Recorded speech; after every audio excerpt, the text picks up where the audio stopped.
Sanches. Thought about shooting Sanches. This is Christensen. Chipped in, Sanches! The Portuguese midfielder doubles Roma's lead. Potential as of yet. This is Renato Sanches from Munich. Renato Sanches! The Wonderkid arrives at Euro 2016. It's a banging hit from Renato Sanches. Born into a nation hungry for football glory, young Renato Sanches witnessed Portugal's agonising defeats, yearning for a hero. Then, in 2016, he exploded onto the Euro stage, a teenage sensation with audacious skills and limitless potential. The world saw a magician with the ball at his feet, a prodigy tipped to be the next Clarence Seedorf. But Sanchez's story isn't a coronation.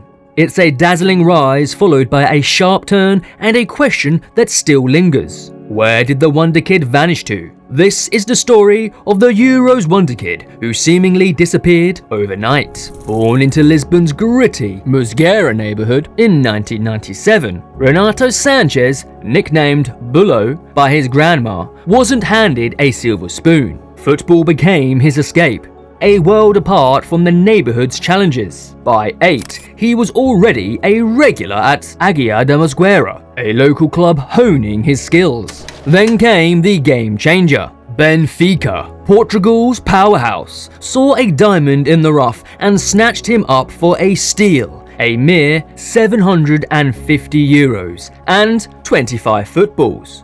Imagine that, a future star's transfer fee valued less than a bag of practice equipment. The catch? Daily commutes across the Tagus River to train at their academy. But, fueled by dedication and a burning dream, young Renato didn't flinch. Sanchez's journey wasn't an immediate ascent to the top.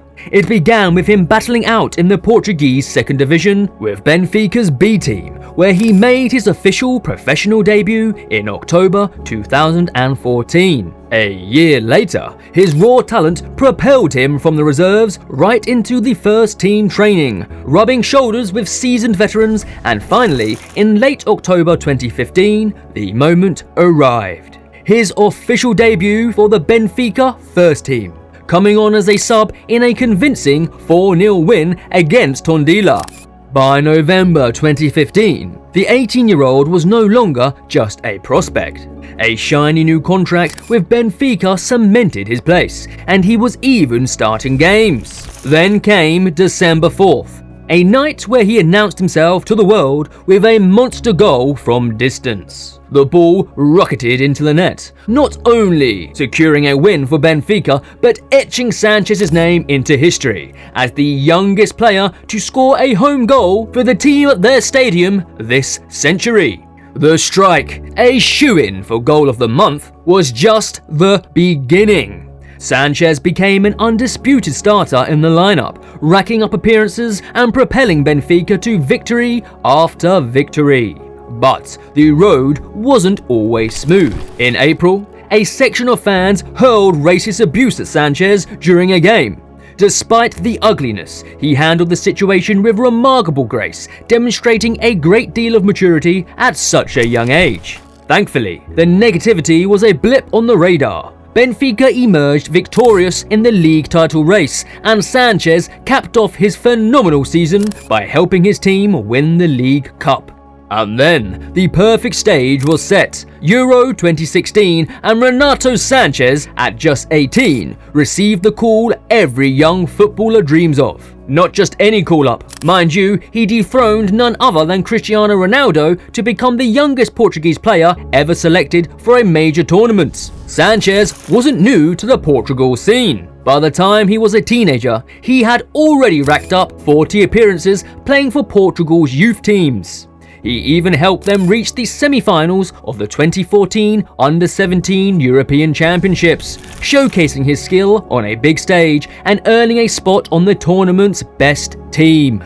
At Euro 2016, however, patience was key for Sanches. While he saw significant action coming off the bench, his most impactful moment wouldn't arrive until the round of 16 against Croatia, where he led a breathtaking counterattack and set up the winning goal for Quaresma. This wasn't a fluke. Sanchez's performance had everyone buzzing. Former player Antonio Sousa said it best. He looked anything but young when the ball was at his feet. Portugal's coach Fernando Santos echoed this sentiment, praising Sanchez's composure under pressure. He saw him as a work in progress, a potential powerhouse waiting to be unleashed. The coach even compared the young prodigy to the legendary Mario Coluna, a clear sign of his belief in Sanchez's future greatness. This belief translated into action, and Sanchez earned a starting spot against Poland in their next match. His deflected goal, coupled with his overall performance, was a breath of fresh air for Portugal, as he became the youngest player to ever score in the Euros knockout stage, and the third youngest overall. Portugal went on to win the final, but Sanchez's personal triumph wasn't over. His stellar performance earned him the Young Player of the Tournament award. Not a bad summer's work for a teenager who had started the year battling it out in the second division. Before we move on to Sanchez's next chapter, if you are enjoying the video and want to stay up to date with more footballing content just like this, hit the subscribe button and turn on notifications to stay updated on our latest videos. Now let's jump back in. Renato Sanchez's heroics at Euro 2016 turned heads at the most elite clubs in Europe, and German giants Bayern Munich weren't going to miss out. They snatched him up in July 2016 for a whopping 35 million euros, the most ever played for a Portuguese player in the Primeira Liga at that time. A thigh injury initially delayed his debut, but by September, Sanchez was back on the pitch, even earning a starting spot against Schalke 04. October brought even more recognition, as he became the first Portuguese to win the prestigious Golden Boy Award, surpassing rising stars like Marcus Rashford, Kingsley Coman, and Ousmane Dembele. However, the initial promise began to fade. The pressure at Bayern Munich just wasn't a good fit for Sanchez. Between the fierce competition for playing time, nagging injuries, and the sky-high expectations after his Euros performance, his confidence took a hit. It wasn't that he didn't have the talent. He'd flash glimpses of his brilliance here and there, but replicating his Euro magic every game was a whole other story. Across all competitions, Sanchez managed only 25 appearances, failing to score or register a single assist. Starting just 4 league games, he rarely saw a full 90 minutes. Plus, Bayern's coach, Carlo Ancelotti, wasn't exactly known for giving young players a chance, which definitely did not help Sanchez's case. Desperate for regular playing time, Sanchez embarked on a loan spell with Swansea City in the Premier League for the 2017 to 2018 season. However, his debut was a harsh reality check. Misplaced passes plagued his performance in a disappointing 1-0 defeat. The season mirrored that opening match, flashes of frustration punctuated by lapses in concentration.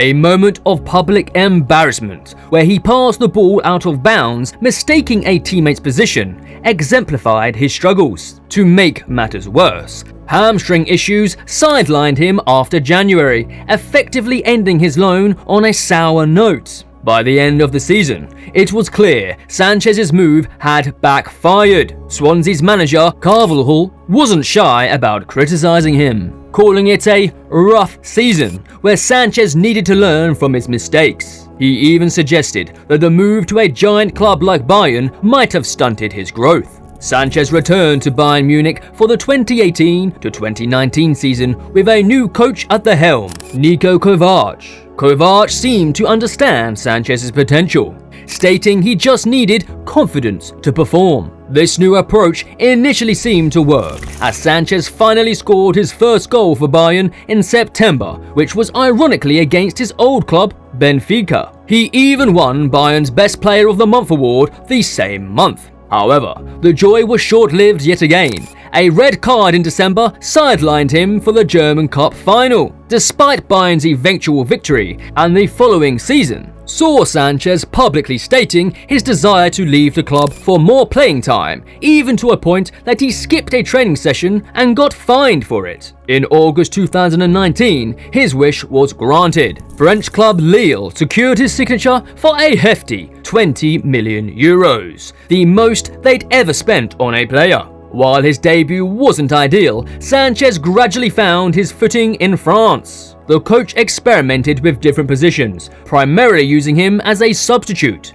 Then finally, in November, he earned a starting spot and bagged his first goal for Lille in December. Sanches finished the season strong, contributing to 30 appearances and 4 goals as Lille finished a respectable 4th place. Injuries continued to plague him the following season, with a hamstring issue costing him his starting spot. Despite these setbacks, Sanches remained a valued asset for Lille, making 29 appearances. He even played a pivotal role in their historic Ligue 1 title win, providing a crucial assist that helped secure victory and end Lille's 10-year championship drought.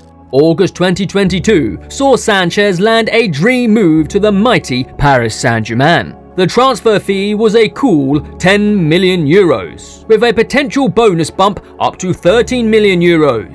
He wasted no time making his mark, scoring a goal practically right after subbing in during his debut match, a 5-2 win against Montpellier. However, Sanchez's injury woes continued at PSG. He struggled to stay fit throughout the season, which coincided with a lack of balance in the midfield due to manager Christopher Galtier's limited squad options. Hoping to reignite his career, Sanches secured a loan move to Roma in August 2023, seeking a fresh start in Serie A. The deal included a potential buy option, but his concerning injury history loomed large. Never having played a full league season, Sanchez's reliability remained a major question mark. Renato Sanches continues his quest for redemption after his loan spell at Roma.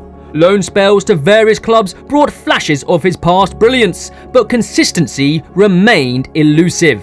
Yet, the talent that captivated audiences at the Euro 2016 never truly vanished. Whether he can rediscover his peak form and fulfill his immense potential remains to be seen. But one thing is clear, Renato Sanches' story is far from over. How do you think Renato Sanches' career will end up? Let us know in the comments below, and as always, see you next time.